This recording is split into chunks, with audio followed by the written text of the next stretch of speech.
The following is one of a four-part series. It is a conversation between my grandfather, John, who you will hear referred to as Johnny, and his aunt, my great-great-aunt, Jenny Alexander. The conversation takes place around 1986 or 87 in Cleveland, Ohio. Aunt Jenny was born in 1898 and lived to be 99 years old. The two discuss family history and what life was like way back in the day. These parts can be listened to in any order. They have not been altered in any way from the original recordings.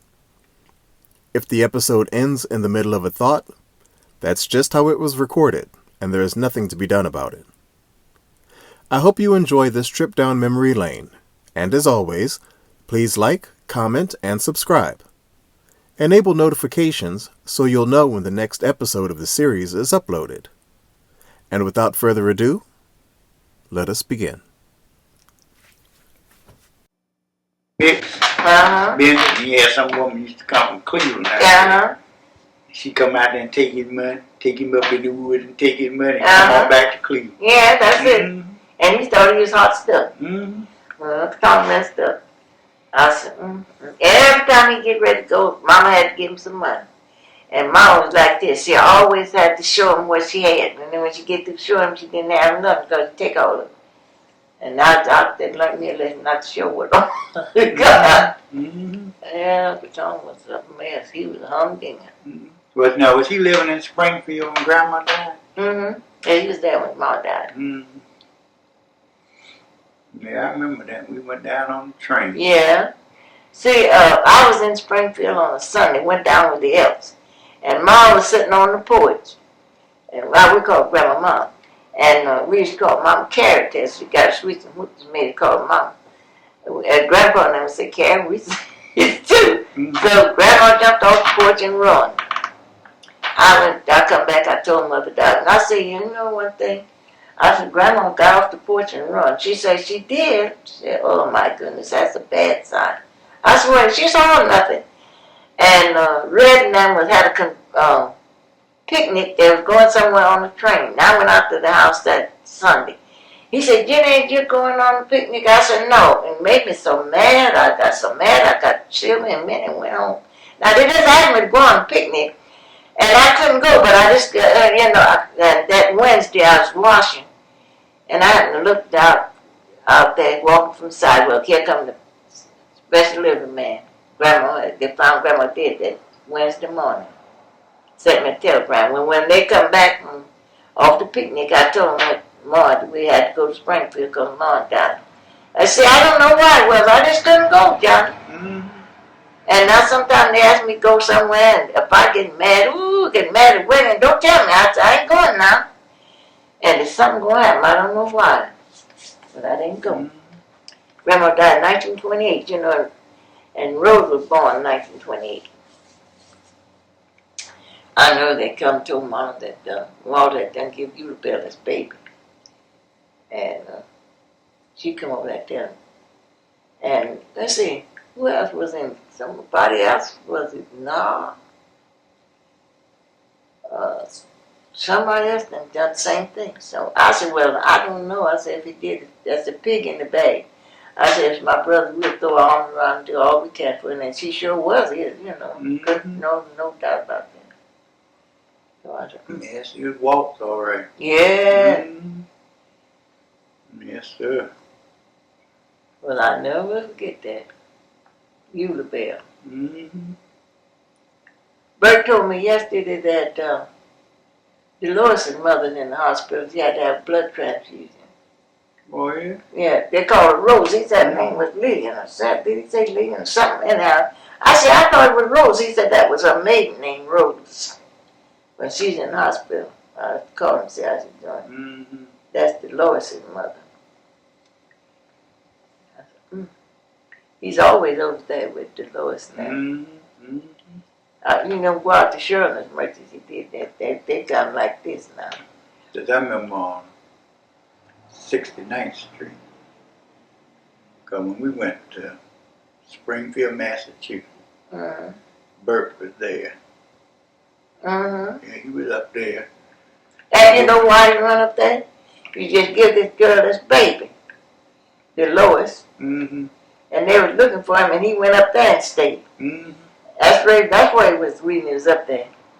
Yeah, I remember him being up there. Yeah, that's the reason why he went up there, because he didn't want to marry the girl and run him. Mm-hmm. And then when he got to Maxine, he gonna do the same thing, and then drunken uncles got on him, and he had to marry him. Mm-hmm.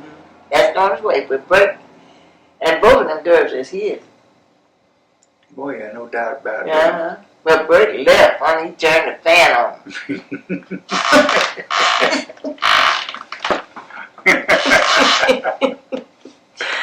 Oh, Lord. Yeah. Yeah. And that was the what, H&M? What was that candy company? W.M. Hardy. W.M. Hardy. I'm going to ride by there and look and see that old sign. Yeah, except that boy told me, when I saw him, he said, Grandma said the sign is at, said they've had 2 or 3 things in that factory. He said the old business stand there said W.M. Hardy. It's up there on there. They had good candy though, Lord. I remember George dropped me in the barrel one time. You know, he used to stick them barrels out. And all the barrels had candy in it, you know. And he used to hold me up. And then I'd get the candy and pass it back. And the watchman come out and they dropped me in the barrel and ran. And the watchman took me in, showed me how they make candy. I come out, I had all kind of candy.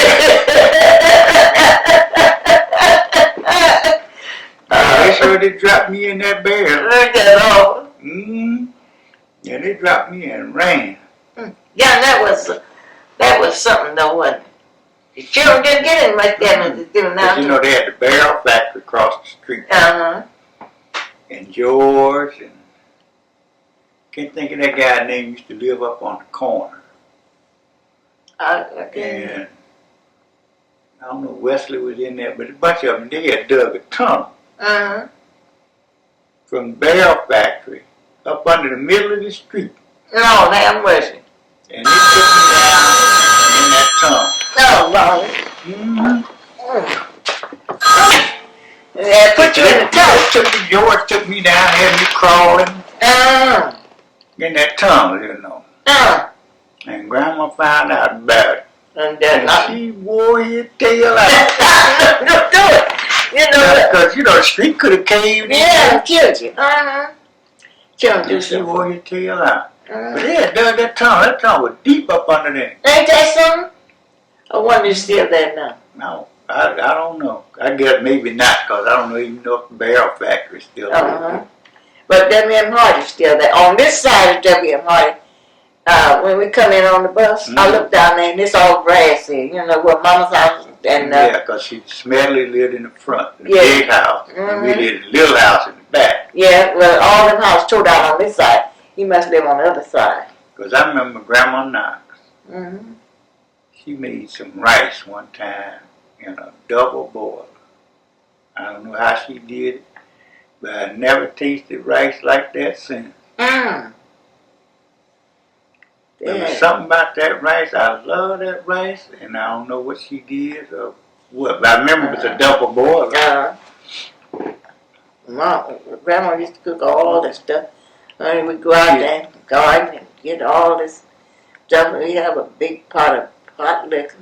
I tell you what, something is good, Johnny. I'm going to buy me some beans, and I'm going to get me some smoked neck bone, and I'm going to cook them down to a low gravy and put me some corn in there. I had some in Georgia, and that was the best beans. You know, we didn't know what it was. They're corn and beans, and they call it succotash, you know.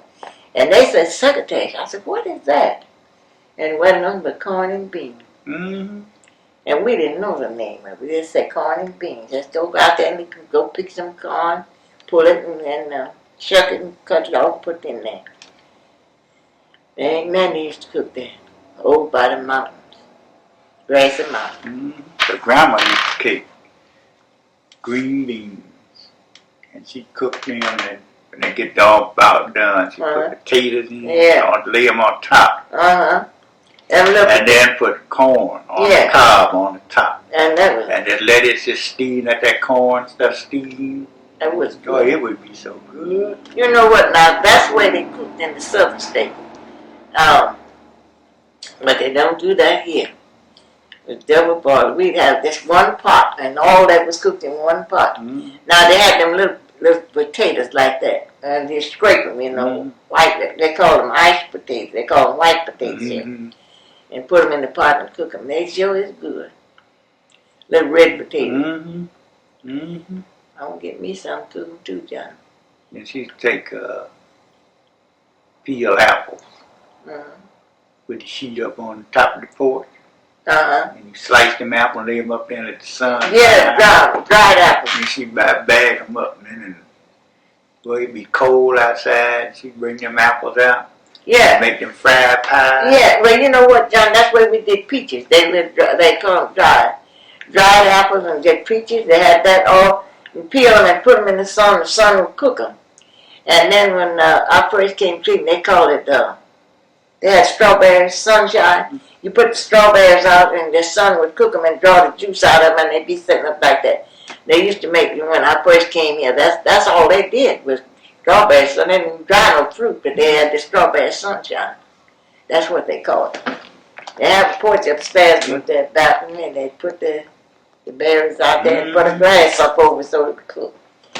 I used to live on 35th Street. They used to have a strawberry sunshine. They have a deep dish and take a piece of plate glass, like a window, and put it across the top. That glass would get hot and cook the strawberry, and they'd be sitting up in that juice, and it's so nice. But we used to have dried apple, dried peaches, and I tell you something of the best thing.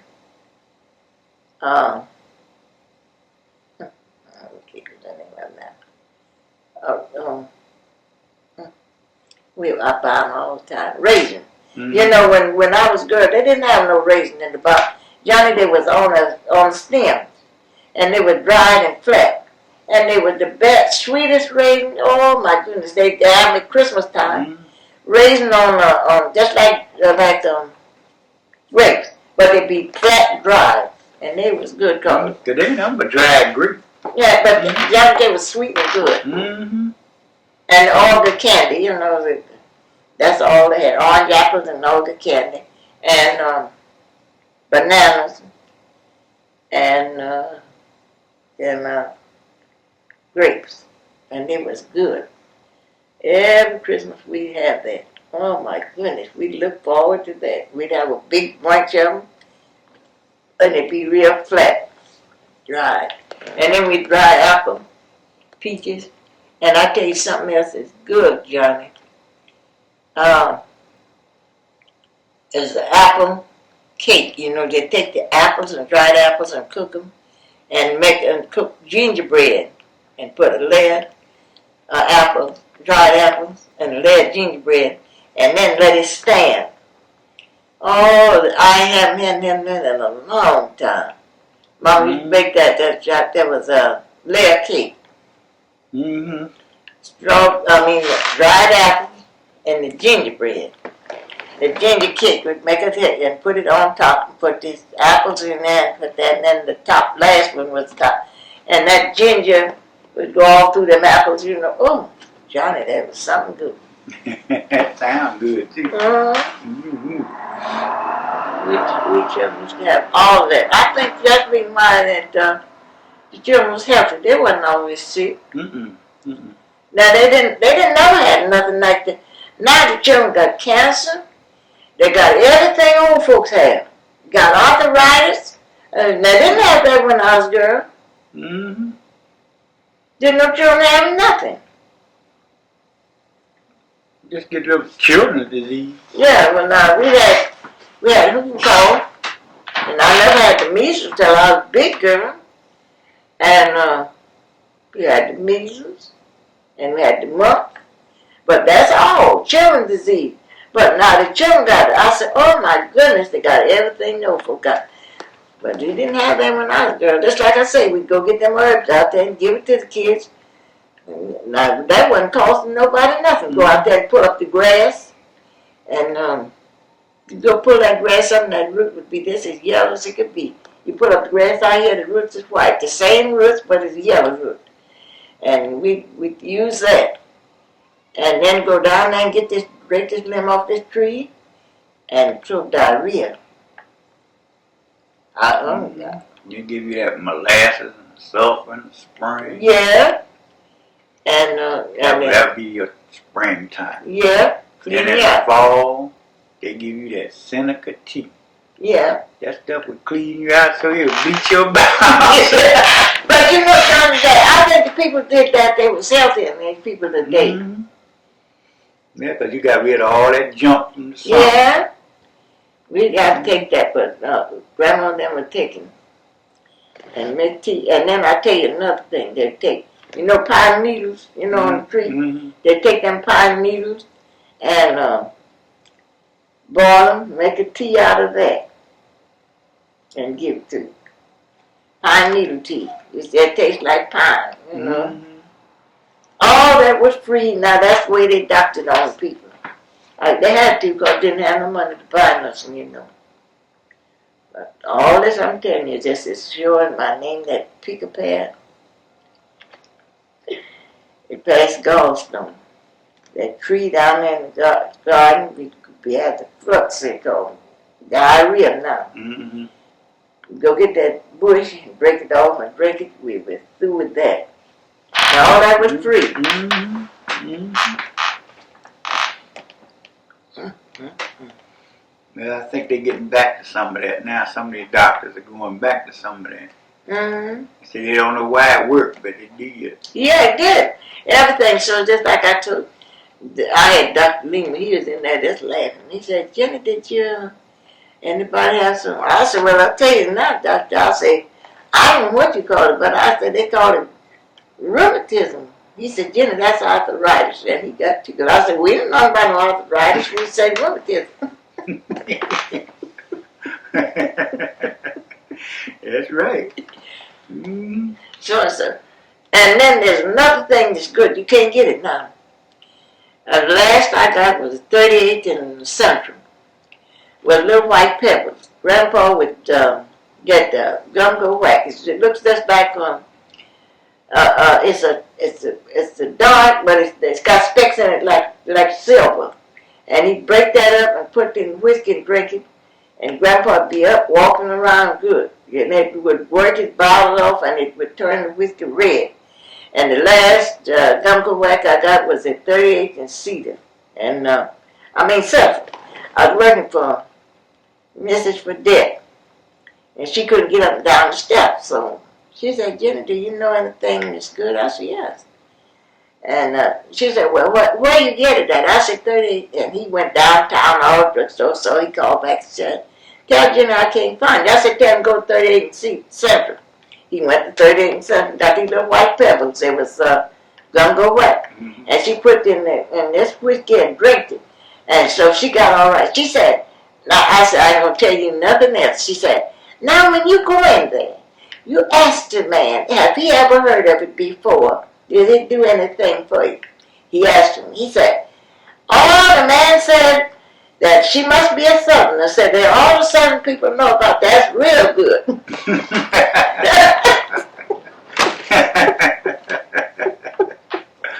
Oh. 38 see, but I that drugstore moved, so I don't know. Mm-hmm. Now you can't get it, but that's good for arthritis. Because he used to have leeches in the window. Who? At that drugstore.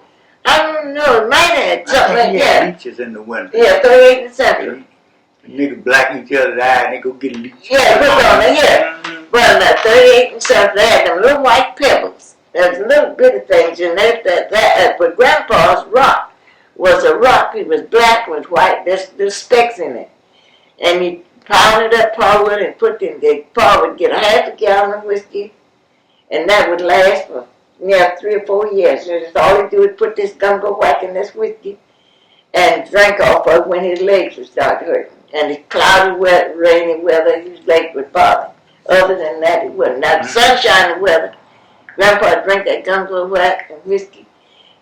He'd go out and work. But now everybody say they have this arthritis. They have it all every day. Every day. We didn't have it every day. I don't understand it. I said, well, Pa didn't have it, but that's the last gumbo whack I got at 38th and Central. Now all them old things, you can't find them. I don't know where you would find any at. No, you probably have to go to some old druggist somewhere. Yeah. But see, now old country drugs. Yeah, that way. The last I saw was White Pepper. And she said it was Southern. They said, that's good. She got it, Johnny, and she would never heard no more about the arthritis. Mm-hmm. She drank that, and it just cleared up. But they said arthritis is the marrow in the bone gets dry, and that's what causes the sensation of aching. I don't know, that's how they said that, I don't know. Because they say that old people back there could tell when it's going to rain, because when they say low pressure, that means it's going to bad weather. Yeah. And low pressure, they would hurt. Uh-huh. Yeah. And they could tell you that, it's going to rain or something. And then when high pressure days like today, it didn't hurt because there wasn't no pressure on them, That's true. That grandpa would get out there, he'd say, Mariah's going to rain today. I said, Frank, part of what he's talking about, it ain't going to rain sunshine. Be a little patch of white cloud, that's about like that. Mm-hmm. I said, oh, part of what he's talking about. And Johnny, in hours' time, that cloud would be done spread out. In 2 hours, it would be a black sheet across there. Worst rain you ever saw in life. I could say part of what he's talking about. But he would tell you, he'd go out and look at the sky and could tell what time it's going to rain. Now, that was good. Well, he never had a school in his days. Said it's going to rain about 10 o'clock tonight. Now, how could he tell that? Mm-hmm. Look at where the clouds was. He could tell where they were circled that they were going to rain about 10. That's when they come as mystery. 10 o'clock, that rain is coming down. I said, I just don't know how they did it. The Lord give them that sense. Yeah, they could tell you when to plant certain crops. Yeah, it was dark moon, and you don't plant nothing on the light moon. That's Tom said, told the man. He said, don't plant on the light of the moon because it grows all up, nothing on the bottom, potatoes. All the moon ain't got nothing to do with it. The moon governs the people, too. And he planted his, he didn't have no potatoes. The other man planted his on the dark moon, and just all the things is all under that. But I had on that, get the plant on the dark night of the moon, and you'll have good vegetables. But the other light of the moon, that just grow up wheat, just real high. They used to have planted gardens, and then we children had to clean the hen house out, throw it out there on the ground. That was the fertilizer. Mm-hmm. Oh, Lord. Well, I used to hate that. Mm-hmm. Clean out the chicken out. Mm-hmm. I better clean out a barn, clean out the chicken out. Well, I'm telling you all that, Johnny, that's the reason why I guess the people was healthy, because we had all that good homes, earthly stuff, and we didn't have nothing. But I've been away from it so long that I don't have no arthritis, nothing. I have nothing. They say, you don't have nothing. Silver and them said, my joints are stiff. I said, well, I don't have nothing. I don't understand it. I said, now, Minnie, she said her joints are stiff. I said, I don't have nothing. You wonder why that, John? But see, they older than you.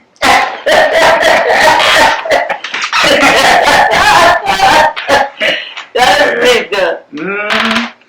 Yeah, they're older than you. But the people had horses and cows and chickens and everything. And now I take a heavy chicken is the old dollar bread.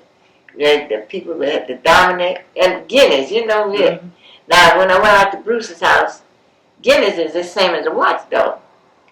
I hadn't seen no Guinness since 1912. I got out the car out there, and these Guinness went to Holland. Strangers come, Guinness will holler their legs off. And I said, oh, who's got Guinness? The white fella had some cross throat. I said, that's Guinness. That's holler. As long as you stayed out the car, you get in the car, they wouldn't say a word. Quicker you get out there, start hollering again. I said, ain't this something? Guinness. I don't know why, but they same as a watchdog. Yeah, I remember big old red, iron red, and dominant. That's a heavy chicken. You get them the eating chicken. Yes. Don't eat them little real bandit. Yeah, them white legs. You know what? Them white legs, they good for laying eggs, that's all. You know that bandits, the bandit chicken, that's the smallest chicken there. That's that corn and hens, you know. Corn and hens, that ain't nothing but a little old bandit hen chicken. And that's Miss Grady was here one night. She said, "Oh," I said, "She's talking about bandit." I said, "Miss Grady, don't you know that ain't nothing but a bandit?" And that's the smallest chicken that they have, is bandit hens. And so she said, "That's right, corn and hen." I tell you what, I love them cooked with Spanish rice. You know and put it in there and let that be. Oh, it's so good. I'm gonna get me some barbecue. Yeah. Throw them on the grill. Mm-hmm. And corn and hens, they're expensive too, ain't they? Mm-hmm. Little bit, it's about big as big. Yeah. But they are good. Yeah. And they take some, cut them in half. Yeah. And put a little dressing in there. Yeah. And then bake them, and they're so good. Yes, they is, John. Boy, they're good. We used to have that. And then, you see that in the spring of the year, they have geese. You pick the geese. Pick all the feathers off the geese. And the ducks, you pick all the feathers off them. And just leave the downs. And then they spring out more for the next year. And that's where the feather bed come in.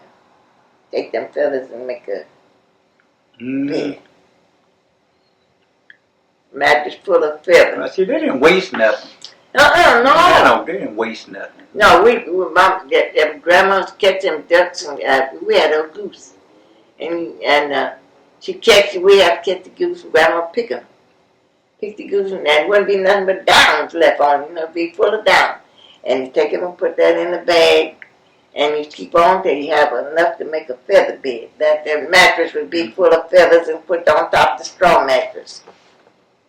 We children used to have cast straw from the haystack, and put in there, and the bed be up high. Then when you go down, it'd be down to the...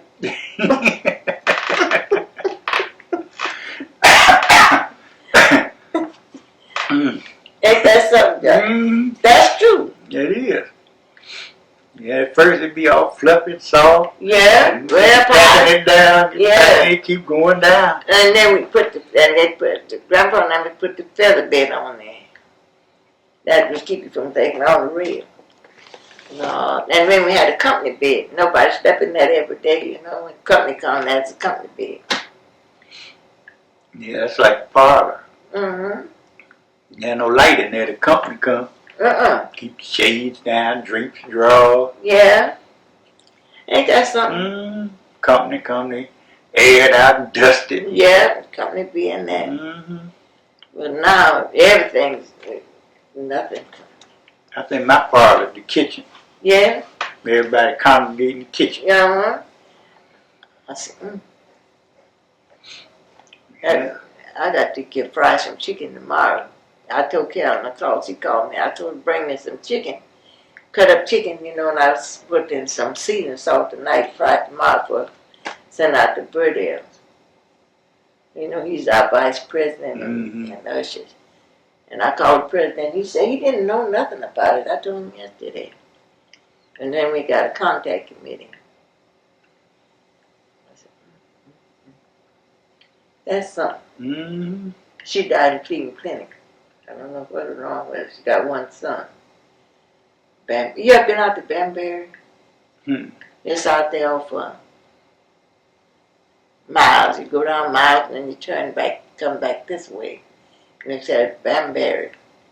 And Joe's sister live out there. Joe Walls. Ann. She lives out there in Banbury. And they got apartment house, for condominiums. Ain't that what they call it? Condominium. That's what's out there in Banbury. And I think this street runs down this way is Carolina. That's where she lived, 4967. 4967 Carolina, near Bambi. I've been out there. I told Miss Parker I've been out there, but I don't know. I couldn't get hold of kids to ask them where did Carolina run into that.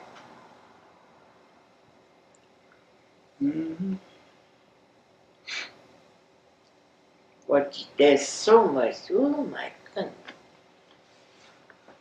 When Johnny Roberts go home, ain't nobody there that I know. Mm-hmm. Now, they cousin of Jim's 2 daughters. Now, I write to them. Exie, Judy and Exie.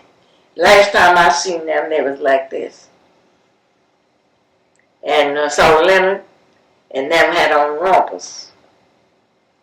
Him and his brother Eugene that died in Springfield, they had on rompers. And Seth, I never seen Seth till he was a man and grown. That's when they said he was pregnant. When the last time I seen him was Seth. Now ain't that something? Mm-hmm. And then Seth, he lives in Atlanta. And he was made the Army career, so he's out now. And he's, free. And he was over in the old country. And when Uncle Jim died, him and Tione looked just a vast bit of each other. And I hadn't seen Leonard and Eugene till, I said, what did I do down there? 1950 I went down there. So Tione said, Jenny said, that was Leonard, they're grown men then. I hadn't seen them. And Karen was with me. I got a grandchild. And I said, ain't this something? Leonard and Eugene. And Eugene died in Springfield. And Leonard, he still lives in Springfield. I mean, Eugene died in Columbus and Eugene lives in Springfield. Tione. And her daughter talks just like a hillbilly. Walter said, that's the hillbilly. Yeah. Mm-hmm. Yeah. You ain't been down there in a long time, have you? Mm-hmm. You ever been down there? Yeah. Yeah. But I now been down there. I was little one. Oh, you ain't been down since you got grown? Mm-mm. Oh, I was down there when Uncle Tom died. I was down there when Ada died, Sis died. Now that's all my first cousins. Now Tione and Lucy and John was long together. John and Tione was together. But now all that's on my age, all these that I'm talking about, these cousins, they're all under me, way under me. I'm the oldest one living. Ain't that something? Mm-hmm. All of them, Uncle Tom Chum, all dead. All these girls and boys.